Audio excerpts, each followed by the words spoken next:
आईक्यूल में आपका स्वागत है। आज हम लोग बात करने वाले हैं आईसीआर टेक्नीशियन का जो डीवी होने वाला है। बहुत से लोगों के पास मेल भी प्राप्त हो रहे हैं, मेरे पास भी इन्फॉर्मेशन आ चुका है। तो उसमें कौन-कौन सा डॉक्यूमेंट्स ज़रूरी है और आपका जो डीवी है आपका मतलब 25 से मैक्सिमम लोगों का है, 25-26 और ये ज़्यादातर कलकत्ता में ही पड़ रहा है। तो आप लोग कमेंट करके बताइए कि आपका सेंटर कहाँ पे है और किस डेट में है, ठीक है? ताकि और भी लोगों को पता चल सके, ठीक है? और जिनका भी डीवी आप लोग डीवी कराने जाइए और जिनका कहीं सेटलमेंट हो गए हैं तो वो स्किप भी कर सकते हैं, ठीक है? प्रेफ़रेंस चूज़ कर सकते हैं। मान लेते हैं कि उनके कैटेगरी में अगर उनके घर के पास में अगर सीट नहीं है तो फिर वो स्किप कर ही दें, ठीक है ना? अच्छा रहेगा क्योंकि इधर-उधर जाने से अच्छा है कि थोड़ा-सा अगर कम लेवल में भी होंगे तो आप स्किप कर सकते हैं, ठीक है? चलिए हम बात कर लेते हैं कि आपका कौन-कौन सा डॉक्यूमेंट्स ज़रूरी है, ठीक है? हम इसमें मेनली यही बात करने वाले हैं क्योंकि ये बात करना भी बहुत ज़रूरी है। और आपका सबसे मेन है कि आपका जो कास्ट सर्टिफिकेट है, ये भी एक मतलब बड़ा कारण हो सकता है आपके डॉक्यूमेंट से रिलेटेड, ठीक है? तो सबसे पहला नंबर डॉक्यूमेंट का बात करें, तो इसका जो लास्ट डेट था, आपको पता होगा कि ये वैकेंसी जो था, ये जो वैकेंसी था 2021 दिसंबर में आया था और 10 जनवरी 2022 इसका लास्ट डेट था। तो आपके पास जो भी डॉक्यूमेंट्स था या 10th पास हो या जो भी डॉक्यूमेंट होगा, तो जो भी इसके लिए जो एसेंशियल क्वालिफ़िकेशन था, वो 10 जनवरी 2022 से पहले का होना चाहिए। ये आप समझ गए होंगे, इतना बात तो आप समझते होंगे। अब बात कर लेते हैं कि कास्ट सर्टिफिकेट। तो कास्ट सर्टिफिकेट इसमें ओबीसी, एनसीएल और एससी एसटी भी रहता है। तो ओबीसी एनसीएल वाले लोगों को ये हो सकता है कि इस बार वाला भी चल जाएगा और उससे पहले वाला अगर 2020-21 में बनाए होंगे तब भी चल जाएगा, कोई दिक्कत वाला इसमें बात नहीं है, ठीक है? तो ये भी आप समझ गए। इसके बाद पहला जो नंबर है, इसमें आधार कार्ड आपके पास होना चाहिए या कोई अदर आईडी प्रूफ जैसे वोटर आई कार्ड हो गया, पैन कार्ड हो गया, ये सब रहना चाहिए। तो ये भी हो गया। उसके बाद 6 पासपोर्ट साइज फ़ोटो चाहिए।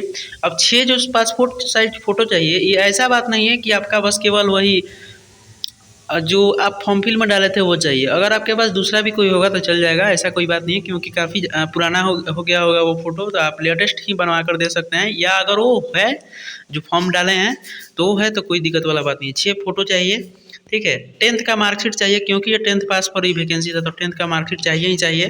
फिर 10th का सर्टिफिकेट दे दीजिएगा। फिर हायर एजुकेशन के लिए आप 12th का मार्कशीट दे दीजिए, सर्टिफिकेट लेकर जाइए, ठीक है? उसके बाद आपका डिग्री सर्टिफिकेट लगेगा आपका बैचलर का। अगर आप बैचलर हैं तो बैचलर का डिग्री सर्टिफिकेट आप दे दीजिए। एससी कैटेगरी से हैं तो जो इसके फॉर्मेट पर है, गवर्नमेंट ऑफ इंडिया फॉर्मेट पर, वो फॉर्मेट आपको किसी भी मतलब वेबसाइट से आप गवर्नमेंट ऑफ इंडिया मारिएगा एससी सर्टिफिकेट तो आपको मिल जाएगा, ठीक है? क्रोम ब्राउज़र पर मारिएगा तो आपको मिल जाएगा। उस फॉर्मेट पर आपको बना होना चाहिए। तो ये देखिए, ये भी ज़्यादा पॉसिबिलिटी है कि अगर ये पुराना भी होगा मतलब 2018, 19, 20 अगर होगा एससी एसटी सर्टिफिकेट तो कोई दिक्कत वाला बात नहीं है, ठीक है? तो एसटी सर्टिफिकेट वाला भी आपका प्रॉब्लम खत्म हो गया। एससी एसटी सर्टिफिकेट अगर 1-2 साल पुराना भी है तो कोई दिक्कत वाला बात नहीं है और लेटेस्ट भी है तो कोई दिक्कत वाला बात नहीं है, ठीक है? लेकिन हाँ, ये बात है कि 10 जनवरी 2022 से पहले का आपके पास सर्टिफिकेट होना चाहिए। ये भी बात है क्योंकि वहाँ पे ये माँगा जा सकता है कि आप उससे पहले थे कि नहीं थे, ठीक है? तो ये आप लोग समझ गए होंगे। ओबीसी सर्टिफिकेट का कैटेगरी सर्टिफिकेट ये हम आपको पहले ही बता दिए कि जो आपका जो 2021-22 का जो फाइनेंशियल ईयर चल रहा था उसमें आपका बना होना चाहिए या उसके बाद का बना होना चाहिए, ठीक है? तो ये भी आप समझ गए होंगे। उसके बाद ईडब्ल्यूएस सर्टिफिकेट चाहिए, तो ये भी आपका 20-21 फाइनेंशियल ईयर का चाहिए, ठीक है? तो उस समय अगर आप फॉर्म फिल किए होंगे तो आपको पता होगा क्योंकि नोटिफिकेशन आप अच्छा से रीड किए होंगे तो उसमें जो भी क्रूशियल डेट होता है, लास्ट डेट होता है, तो उससे पहले का आपके पास सर्टिफिकेट होना चाहिए, ठीक है? तो ये भी हो सकता है कि पुराना वाला भी मांग कर दिया जाए और न्यू वाला भी मांग कर दिया जाए, ठीक है? क्योंकि आपको जांचने के लिए पुराना वाला मांग किया जाएगा और आपको मतलब नया वाला भी आपके पास होना चाहिए। तो अभी आपके पास अगर 2-4 दिन टाइम है तो अगर नहीं बनवाया तो बनवा भी सकते हैं, ठीक है? आजकल 2-4 दिन में बहुत कुछ हो सकता है, बनवा भी सकते हैं, ठीक है? उसके बाद अगर आपका कोई मिस्टेक हो गया है तो एफिडेविट बनवा लेंगे कि मेरा ये मिस्टेक हो गया है। कोई भी एनओसी सर्टिफिकेट जो सेंट्रल गवर्नमेंट स्टेट गवर्नमेंट के जो एम्प्लॉई हैं अगर उनका कहीं हुआ है तो वो अपना बनवा लेंगे। उसके बाद डोमिसाइल के लिए कोई दिक्कत वाला बात नहीं है, डोमिसाइल नहीं लगता है डीबी में। तो ये बात उम्मीद करते हैं कि आपको समझ में आ गया होगा कि कौन कौन सा सर्टिफिकेट लगेगा, ठीक है? तो इसमें अब कोई डाउट नहीं रहना चाहिए। एक और बात बता दें कि बहुत से लोगों का DB जो है 28 को है, 29 को है, 27 को है।